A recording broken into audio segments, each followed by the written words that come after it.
In-mouvement ou Brigittine. Trois univers féminins interrogent le corps, l'esprit, la réalité, le RE accent circonflexe VE astérisque astérisque astérisque.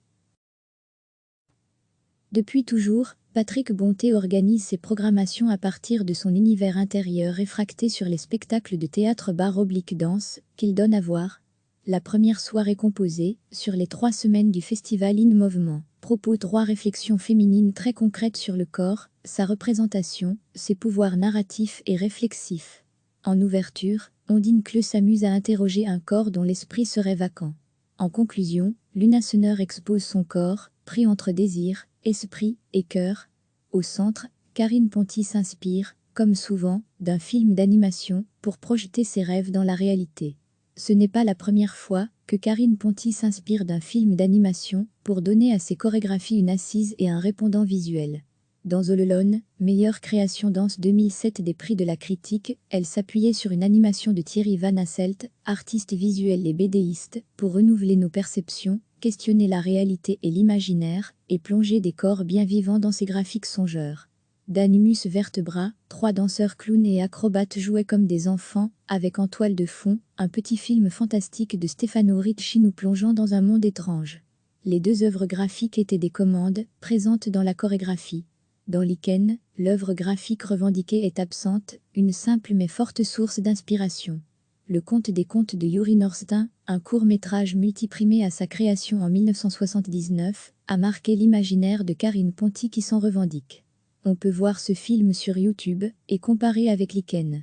On y voit un enfant rêver sa vie, la reconstruire, assister à la destruction de sa maison natale en compagnie d'un jeune loup bienveillant et d'un taureau, Minotaure, qui fait sauter à la corde une petite fille. Avec, enveloppe active, la nature russe, une toundra neigeuse, paysage irrésistible. D'une berceuse enfantine à diverses musiques classiques et un tango, la bande son est capitale, comme dans Lichen. De ce récit, Karine Ponty retient une structure narrative. Dans le cinéma d'animation, dit-elle, comme dans la recherche de la chorégraphie, l'émotion poétique naît des oppositions de réalité suscitées par le montage ou les métamorphoses. Et de fait, de la trame originale, elle n'emprunte comme personnage que le taureau et la petite fille, le seul personnage coloré d'un beau rouge dont la veste, suspendue à un masser de fil conducteur au final. Pour le reste, elle joue surtout l'histoire d'un groupe de 6 danseurs, d'abord enfouis sous une table, recouverte d'une nappe d'où ils surgissent, une tête par-ci, des jambes et bras par-là, étranges apparitions, multiples et mystérieuses métamorphoses. Et où ils se regrouperont, au final comme autant de points d'interrogation sans réponse. Entre-temps, ils se dispersent sur de multiples espaces pour des scènes de bal ou d'affrontements, de virtuosité chorégraphique ou de tendresse. Avec, dans une petite lucarne au ras du sol, les apartés avec le taureau et ses étreintes esquissées. Le dynamisme rêveur de l'ensemble fonctionne, si le spectateur consent à s'abandonner à l'imaginaire dynamique déployé, puisque ce conte n'a pas de fil narratif classique, mais une série d'impressions fugitives, très flottantes. La virtuosité des danseurs finit par emporter l'adhésion totale, puisqu'ils vivent chaque situation avec une énergie concentrée ou une souplesse rêveuse. À la lisière du rêve, on retrouve donc l'univers généreux, anxieux, captivant de Karine Ponty. Vacances d'Ondine Kleu s'amuse avec grâce des rapports compliqués entre le corps de la danseuse et sa volonté, dans un esprit de vacances, de détente où l'attention se relâche. Un exercice d'analyse humoristique qui désacralise la danseuse et la chorégraphie, joue sur la maladresse et l'inattention, avec un sens de la relativité qui peut être vécu comme une autre performance. L'envers du décor, l'antiromantisme de l'imaginaire bar/roi. Dans Kokoro, Luna Sonneur nous livre une autre provocation. Qui de notre perception d'un corps nu? Soit la fameuse naissance du monde de Courbet, mais abordée à l'envers, du corps, l'arrière, pas l'avant. Soit un postérieur impressionnant, savamment éclairé, surmontant une paire de bras, qui semble poser ce corps à l'envers. La musculature impressionnante des jambes en quasi gros plan, fait aussi hésiter sur la nature du sexe. Homme, femme. L'exposition du dos et de la chevelure nous fait entrer dans un univers baudelairien plus classique du désir et de ses troubles. Est-ce que je vois bien ce que je vois? Et j'en fais quoi? À chaque fois plus de questions que de réponses. Les spectacles programmés par Patrick Bonté aiment provoquer notre réflexion, cultiver nos ambiguïtés et booster notre imaginaire. À chacun de ces univers féminins, son lot de mystères. In Mouvement aux Brigittines, jusqu'au 7 mars Lichen de Karine Ponty Vacances, vacances d'Ondine Cleux Kokoro de Luna Sonneur.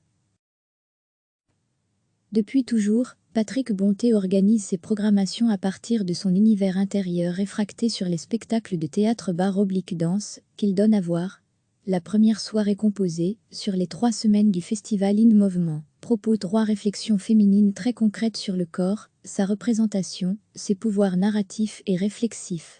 En ouverture, Ondine Cleux s'amuse à interroger un corps dont l'esprit serait vacant.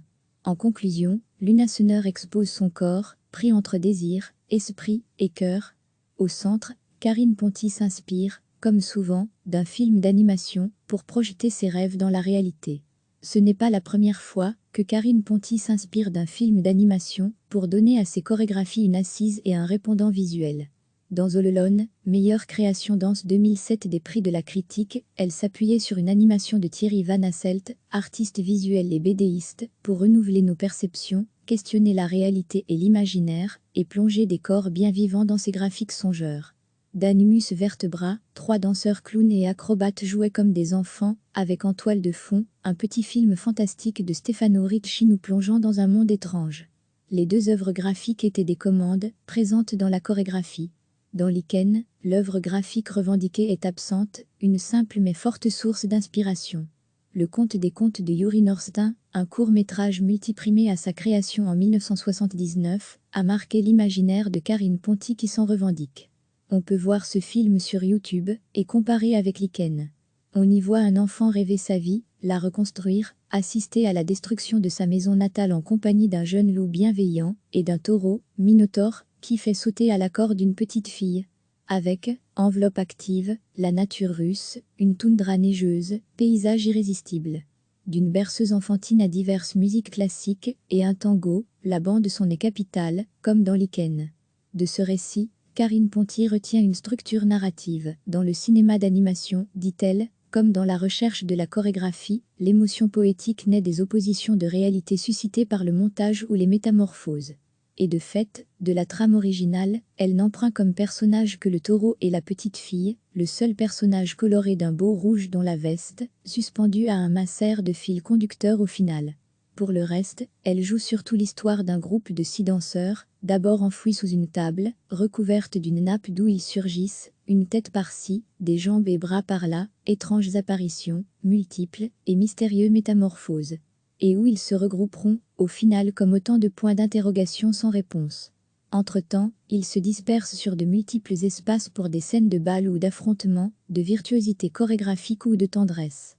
Avec, dans une petite lucarne au ras du sol, les apartés avec le taureau et ses étreintes esquissées. Le dynamisme rêveur de l'ensemble fonctionne, si le spectateur consent à s'abandonner à l'imaginaire dynamique déployé, puisque ce conte n'a pas de fil narratif classique, mais une série d'impressions fugitives, très flottantes.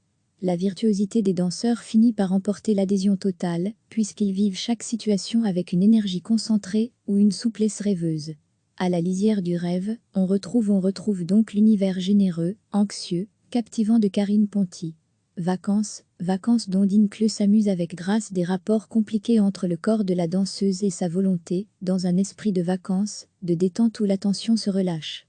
Un exercice d'analyse humoristique qui désacralise la danseuse et la chorégraphie, joue sur la maladresse et l'inattention, avec un sens de la relativité qui peut être vécu comme une autre performance. L'envers du décor, l'antiromantisme de l'imaginaire bar/roi. Dans Kokoro, Luna Sonneur nous livre une autre provocation. Qui de notre perception d'un corps nu? Soit la fameuse naissance du monde de Courbet, mais abordée à l'envers, du corps, l'arrière, pas l'avant. Soit un postérieur impressionnant, savamment éclairé, surmontant une paire de bras, qui semble poser ce corps à l'envers. La musculature impressionnante des jambes en quasi gros plan fait aussi hésiter sur la nature du sexe. Homme, femme. L'exposition du dos et de la chevelure nous fait entrer dans un univers baudelairien plus classique du désir et de ses troubles. Est-ce que je vois bien ce que je vois? Et j'en fais quoi? À chaque fois plus de questions que de réponses. Les spectacles programmés par Patrick Bonté aiment provoquer notre réflexion, cultiver nos ambiguïtés et booster notre imaginaire. À chacun de ces univers féminins, son lot de mystères. In Mouvement aux Brigittines, jusqu'au 7 mars Lichen de Karine Ponty Vacances d'Ondine Cleux Kokoro de Luna Sonneur. Cliquez sur s'abonner pour recevoir les dernières nouvelles.